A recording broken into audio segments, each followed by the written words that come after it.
Carmina Magatak is Falcher of Galere, and I fully agree with you in your opening statement, Mr. Doyle, in relation to the breadth and scale of the work that you do, and I appreciate that work, and it's huge, and it's the public service at its best if it's done at a standard. So I'm going to be very, very constructively critical in relation to the vision that's here and the targets being achieved and the reality on the ground.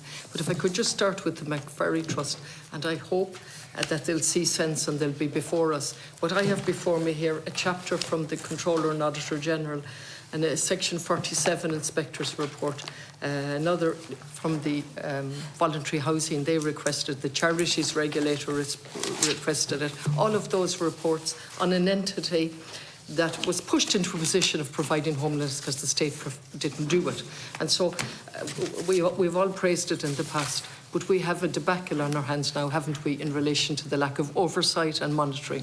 That's what's happened really in relation to this. I mean, in one of this, I think the opening statement or some of the documentation we got, they talked about 2,000 clients. I think in one of these reports, they talk about 19.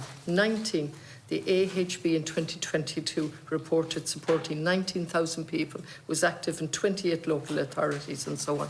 So over a period of time, 4 or 5 years, was 100 and something million given, isn't that right? Would you have the figure up to date, or one of you? But I won't waste time on it. Someone will get it for it's you. 140 million or something, 145 million. Significant government funding across a range of government agencies over the course of a number of years. Yeah. So what we're talking about then in addition is the additional exceptional funding. Isn't that right? When they got into trouble, the 15 million. And then that was given, and you've admitted that the checks and balances didn't work there. Isn't that right? I mean, the money was given. I think the Controller and Auditor General has clearly outlined a number of times that advances were given, and only once the department was notified and gave permission.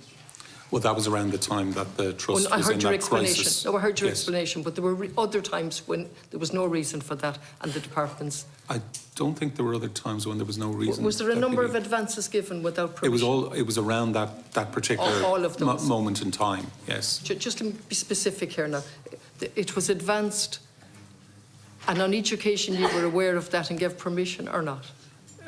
No, around that time I think there was an advance paid that we weren't aware of, but when we were asked for permission at a time of extreme emergency, we gave permission.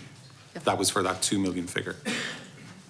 Did you give permission for anything else of that before time? No, that was really about getting the time necessary to come up with the plan to resolve the issues in the Trust and to ensure that the services could continue for the You would accept there's a major problem here, what's been highlighted in all of these reports in relation to the McVerry. We've taken this hugely seriously, Deputy, would you in terms of the issue. accept there's a major problem in what's happened in lack of oversight, either by the board, by the Homeless Executive Forum and by yourselves? Well, look, there are a number of regulatory processes still underway, Deputy. I don't honestly, really want to comment on... I understand, but I've sat here before for 5 years and I'm back again for another sentence. And I've read all about the practices and the procedures that are there, and they just fail over and over. And I'm praising you for your work, but the regulatory process, they're there on paper and they continuously fail. Well, we had put in place an AHB regulator that was in its early stages at that point in time. We've taken a huge number of steps around dealing with the governance issues. The oversight group has done really strong work to try and bring the Trust back onto a footing. Ultimately, what this is about for us is making sure that those services are provided to the public. Ultimately, for me, it's about accountability, and that this debacle shouldn't happen. And of course it raises questions.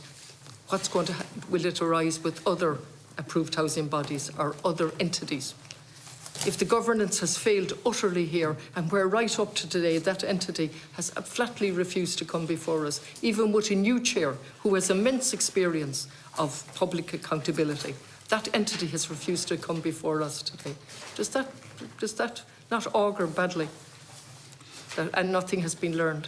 I mean, I gave an answer to Deputy McAuliffe about, I suppose, look, I'm here to deal with the questions from our side. So the Controller and Auditor General set out 3 recommendations. I think earlier on you said they've all been complied with. Is that correct? Yes, my understanding is that Well, will we go through them a little bit just to see? So recommendation number 1, that the protocol should be strengthened in relation to the department's oversight of the grant funding. The protocol should detail how compliance with the requirements is exercised and implement a formalised structure around spot checking. So there was spot checking, but there was no formalised structure around that. Is that now in place? Yes, the spot checking, Deputy, I'm a chartered accountant by profession. Has it been formalised? I know there was. It has been formalised, yeah, yes. So it's a useful control. It wasn't in the original protocol. It is now. Thank you. I don't mean, but I'm watching the clock and I'm Sorry. watching, and we've read all of these documents, and I'm only trying to find out, because I'm no expert. I'm taking the expertise from over there and from this document and the 3 recommendations. There was a spot check in place. It wasn't formalised. The Controller and Auditor General is saying, is it formalised? He's asking for it to be formalised. Yes, it has been. It has been. So he actually went out on a spot check on one occasion, isn't that right? In relation to yes, there was some spot checking. There was an instant where a spot check couldn't be carried out, and the intention had been to follow it up in the following month, and it wasn't. It wasn't pointed out. So there was a failure. So there was a spot check carried out, and I think you took it on face value when the Dublin Homeless Executive Forum said, "Oh, we have no invoices for the first quarter," and it was intended that you go back again, and that didn't happen. So that was a mistake. Could that happen again, where you could go out and the Dublin Homeless Executive Forum would say, sorry, it's the first quarter? Has that been sorted out? Say you turned up in the first quarter of next year. Well, we now have a protocol for carrying out spot checks as part of our So you wouldn't controls. anticipate that would happen again? No, I don't think so. Okay, so let's move on to number 2. So the timeline from implementation of the first recommendation was Q1 2025. That's now in place? But that's just a simple question on the 3 recommendations, 1, 2, 3. Are they in place? Recommendation 1, recommendation 2, yes, is in no, place. 1 is in place. We're Yes. coming to recommendation 2 now. The department should put in place procedures to ensure compliance with the circular in respect of pre-funding. Is that in place? Yes, it is. The strategic review hasn't been published yet, it's not completed? The strategic review, we've carried out the strategic review, it's near completion. That was a recommendation, so we've carried out that strategic review, it's almost complete. And you're going to come back to us whether it's going to be published or not. And recommendation 2 will be implemented or is implemented? Is implemented. Very good. Recommendation 3. So this is the ongoing process with the oversight group. Well, now, it's just very important. There are 32 conditions attached to the funding, 29 of which the Trust has a responsibility to deliver. We don't know if the Trust are implementing those. They're not before us. They haven't come before us. Do you know if they're implementing those 29? Those conditions are being implemented. Yeah. We have the oversight group in place ensuring that those conditions are being implemented. Yeah, I think what the Controller... These were the conditions we set, Deputy, the 32 conditions that we set. Yes. Well, lovely, but they were set before. Spot checks were set before, but they didn't work. That's a different... No, but it's the same. I understand. Yeah. So we have recommendation 3, and that you should seek, the department should, where possible, seek relevant evidence of the Trust compliance with all current conditions. And there was a lack, there were 32 conditions, and I think a lot of them did not have targets or times. Then there was a plan recommended, a restructuring plan, and that came, but there were no dates, no implementation plan or a set of actions. Has that changed? So, I mean, a lot of those recommendations will be ongoing throughout the process of complying with the conditions for the funding. It is all being overseen by the oversight group and with monthly reports, with regular reporting around all of this. Okay, let me just leave that for a moment, because I spend more time than I want, and the McVerry Trust should be before us. And I'm not reassured about the conditions. I hear what you're telling me. I'm not actually reassured, and I will be keeping a close eye. I'm going back to housing generally. How many people are homeless at the moment? I know, I realise that. 15,000. 15,000. And I think your mission is to provide housing sustainably for social cohesion and social integration. Would you say you're achieving that with 15,000 homeless? The key thing that we need to do in terms of homelessness, Deputy, is clearly to provide as much social housing as we possibly can. Well, let me look at Galway and the task force in Galway. And the task force, and your department sits on that. You'd be very aware of it, wouldn't you, that we're utterly failing? And would you accept what the task force, the new chairman has told us, that we're going absolutely the wrong direction in achieving our targets? Utter failure in Galway, a task force that's sitting there since 2019? You're fully aware of that? So we've taken an interventionist approach with in terms of setting up the task force, in terms of working with the task force. The task force was set up in 19. By December 26, they're finally asking the question, what are the obstacles? And one of the major obstacles is infrastructure. One, only one. Policies is also an obstacle. And it took them 5 years, 2 different chairs to set up, to ask what were the obstacles. Now, ye sit on that, and I followed that closely, and the figures are all going the wrong direction. And I don't want to be parochial. I mean, housing is absolutely the most pressing need. But Galway is a perfect example of targets being set by the department, by the council, and not being met. Underfunding, funding not being used for retrofit, funding not being used for many things. I'm very conscious I'm going to be stopped, but there are so many questions here that I really would like to come back to. Thank you. Yeah, hopefully. Just picking up on that, Galway is, I'm Galway, proud Galwegian. It's a disaster for empty property owned by the local authority. I spent 17 years as a local councillor, and I followed it up. In my area alone, there are 2 houses. They're longer than 5 years.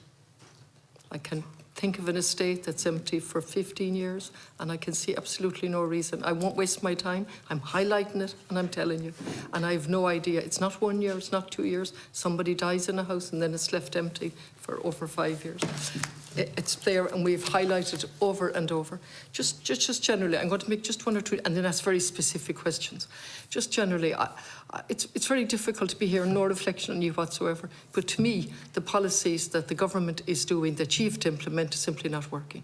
It's simply not working. We've people waiting in Galway somewhere between 15 and 20 years for a house. I take the opportunity to put it on the record. We've missed all our targets, and we have so many entities now that it's impossible to keep up with, and so many schemes it's impossible to keep up with. I tried to count the schemes. I can't keep up with them. And to me, one simple part of the solution was resource the local authorities and allow public housing to be built on public land. Full stop. As an essential part of the solution. And I feel that there's an absolute snobbery or something that is preventing that. And public housing has to be seen for what it is. And the Commission, the Housing Commission, has set a target for you, or not you, for us, 20%, I think, or something, as essential. So maybe you might comment on that, but you mightn't have the time. Specific questions then is in. So I just despair over and over. The resourcing, you're absolutely correct. And so there's been a range of initiatives on the resourcing side. I think it's over the last couple of years, we've added about 260 into social, into the provision of social. I appreciate 69 that. On the, and 100 No, I on understand the, that. I was going to come back to this. Okay, sorry. I appreciate this effort's being made. But the crisis was created, and it was absolutely created, by not building social housing back in 2009. And I don't know where the mechanism was for the department or the local authorities to come back and say, don't do this, this is going to be an absolute disaster. And not alone did we stop building housing, but then the idiotic HAP payment was brought in, which now we can't get rid of overnight, which said you were adequately housed if you got a house in the private sector, paid by taxpayers' money, and a rent tied into it. So this is no reflection on the tenant. This is a reflection on the policy that was brought in, the housing assistance payment, that was absolutely guaranteed to make the crisis work. So they're just comments. How many planning vacancies are there at the moment throughout the country? Am I wrong when I use the word 500 at any given time? Am I wrong? It's not that there are vacancies. There's a plan to try and up resource planning across the country up to 500. It's a phased approach. Okay, so to have an effective planning system, we need people in place, isn't that right? Yes. And we need to deal with planning applications as they come in. And so I hear somebody, I think it's Mr. O'Driscoll on the infrastructure task force, and amongst many things that he said, one of them was the objectors. Now, in my experience, objectors haven't caused the planning process. The planning problem has been caused by lack of resourcing. failure to resource the local authority, failure to resource Bord Pleanála, not to mention the other problems that Bord Pleanála had by various appointments. So problems have been created. So can you tell me when the required number of people will be in position in the planning system throughout the country, including Galway, so that we can have an efficient planning system? So Paul is leading that resourcing of planning, so I'll let him respond. Yeah, so look, I suppose in 2023 the priority was on Bord Pleanála as it was. I understand, honestly, but he's going to stop me that chair in a minute. Absolutely. So there is a level of you know, I said it. Can you just please maybe help me? Yeah. What's the target? What year? Yeah, so we have an action plan to.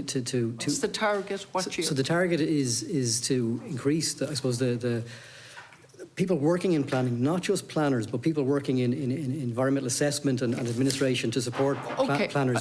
Maybe the target. Just when the planning bill was going through the Dáil, the figure of 500 and 600 vacancies was used repeatedly from different groups. Yeah, so we did a piece of work with the local government sector to identify what the future requirement would be.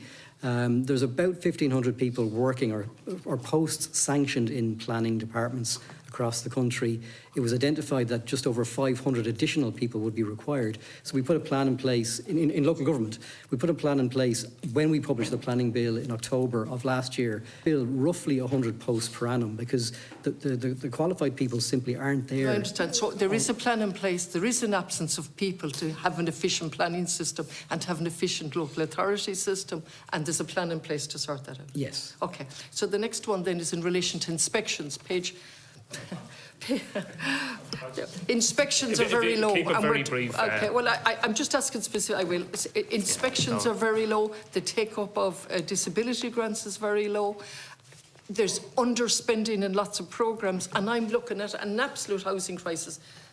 I don't know what can one do in a few minutes, but it's a disaster. Chairman, if I could just answer very quickly on inspections, I'm very happy to give the stats, but there's a huge amount of inspection going on. I'm looking at page 44 or 45, and there's an underspend on inspections due to lack of staff. I'm looking at your accounts. But the number of inspections has been exceptionally high in recent years. I can give you stats on that.